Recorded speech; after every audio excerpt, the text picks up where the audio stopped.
ကဲအားလုံးပဲမင်္ဂလာပါနော်ပတ်ကွာတီယာနဲ့အတူမန်စီးတီးအတင်းတို့ကတော့နော်မန်ယူကိုရှုံးပြီးခါမှမကြသေးဘူးဒီနေ့ပြန်လိုက်တဖန်နော်ချန်ပီယံလိမှာ3-1ဆိုတဲ့အရှုံးရလနဲ့ရင်ဆိုင်လိုက်ရတာပဲဖြစ်ပါတယ်နော်ကွာတီယာတို့ကောင်းကိုက်စရာကောင်းခေးစရာရက်တက်တပတ်ကိုခံစားလိုက်ရပြီနော်သူတို့စိတ်တော့မကောင်းပါဘူးနော်ဆိုတော့သူတို့ကနောက်ဆုံးကန်ခဲ့တဲ့ဒီပရီးမီးယားလိဘွဲတွေကိုလည်းကျွန်တော်ချက်ကြည့်အောင်ပါနော်နောက်ဆုံးကန်ခဲ့တဲ့ပရီးမီးယားလိ၄ဘွဲမှာမန်စီးတီးတို့ကဘွဲမှာကိုနိုင်ခွင့်မရသေးတာနော်ဒီလိုအနေထားမှာဒါတစ်ဖက်ကအာဆင်နယ်ကလည်းအမတ်ကွာပြတ်တက်ကိုရအောင်ကိုမယူနိုင်ဘူးအဲ့ဒီအာဆင်နယ်ကလည်းတကယ့်ကောင်တကယ့်အတင်းဒါဖလားကိုပေးနေတာမန်စီးတီးကပေးနေတာကိုတကားမယူနိုင်တဲ့ဘူးခုဒီမဟုတ်ဘူးဆိုတော့အမတ်ကကိုယ်ဆိုမစ်73မှတ်12မှတ်တော့ဖြတ်သွားနိုင်တယ်လေ၄ဘွဲလေ၄ဘွဲကြည့်လိုက်လေ၄ဘွဲထိတဘွဲမှနိုင်ခွင့်မရသေးတာမယူနေတော့ဆိုရှုံးတယ်နော်တစ်ဖက်တင်းနေဆိုကြည့်ဆာနာလန်ကိုဆိုလေဒါမန်စီးတီးတို့ကတော့တရေကြတယ်ဇီးဇီးကြတယ်ဆိုတော့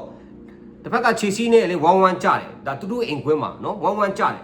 ဒီဘက် break down နဲ့လည်း1-1ကြတယ်ဒါမှယူနေတော့2-0ရှုံးတာပေါ့နော်ဆိုတော့ကဒီလိုအနေထားမှာတစ်ဖက်ကအာဆင်နယ်ကလည်းအမှတ်ပြရအောင်မယူနိုင်ဘူးဆိုတော့ကိုက9မှတ်ပဲဖြတ်ထားတယ်နော်9မှတ်ဆိုတာကပရီးမီးယားလိမှာကအချိန်မရွေးဆုံးရှုံးသွားနိုင်တဲ့အနေထားပေါ့နော်ဆိုတော့ကဒီမန်စီးတီးဝစ်ချက်ပြောအောင်ကျွန်တော်တို့မန်စီးတီးကဒီကွင်းလင်ရနဲ့ဘုံလုံးမလာဘူးဆိုဟာလန်ကလည်းဂိုးမတွင်းတတ်ဘူးနော်ကွင်းလင်ရနဲ့ဘုံလုံးတွေဖြတ်နာတော့ဒီတောင်ပန်းနဲ့ဖြတ်နာတော့မလာဘူးဆိုဟာလန်လည်းနောက်ဆုံးဟာလန်ကလည်းဂိုးပေါက်တွေပျောက်နေပြီနော်ဂိုးပေါက်တွေပျောက်တော့မှပတ်ဆက်ပဲဒီနောက်ဆုံးကခဲ့ဒီနဘွဲမှဆိုတော့ဂိုးမှကိုမတွင်းတာဟာလန်ကြည့်လိုက်တယ်မှာကွင်းလင်လူကကိုဒီနေ့တွင်းတာတော့မှပါလေချီကီအဲ့ဒါလိုင်ယွာခေါ်ထားတဲ့ဒီနံပါတ်30ချီကီကပဲတွင်းထားတာကြည့်ဟာလန်ဘုံလုံးကလည်းအရင်တော့မဖြတ်နိုင်တော့ဘူးနော်ကန်တိုကန်တို့နဲ့ကန်ခဲတုံးကဒါမန်စီးတီးကကန်တိုကန်ကောင်းတယ်ကန်တိုကန်တို့ရှိတဲ့ဒီဘရိုင်နာတို့ရှိတဲ့ခါကျတော့ကွင်းလင်ရနဲ့ဘုံလုံးကအများကြီးလာတဲ့ခါကျတော့ဟာလန်ကဂိုးတွေအများကြီးတွင်းနိုင်တယ်တခါကျတော့အခုနောက်ပိုင်းကဟာလန်ကဂိုးပေါက်တွေပျောက်နေတယ်ဒါတော့မှနော်ဟာလန်ကပရီးမီးယားလိမှာဂိုးအများဆုံးတွင်းတဲ့ကစားသမားဖြစ်နေတယ်နော်ဆိုတော့ကမန်စီးတီးတို့လာမယ့်ဘွဲဒီမှာ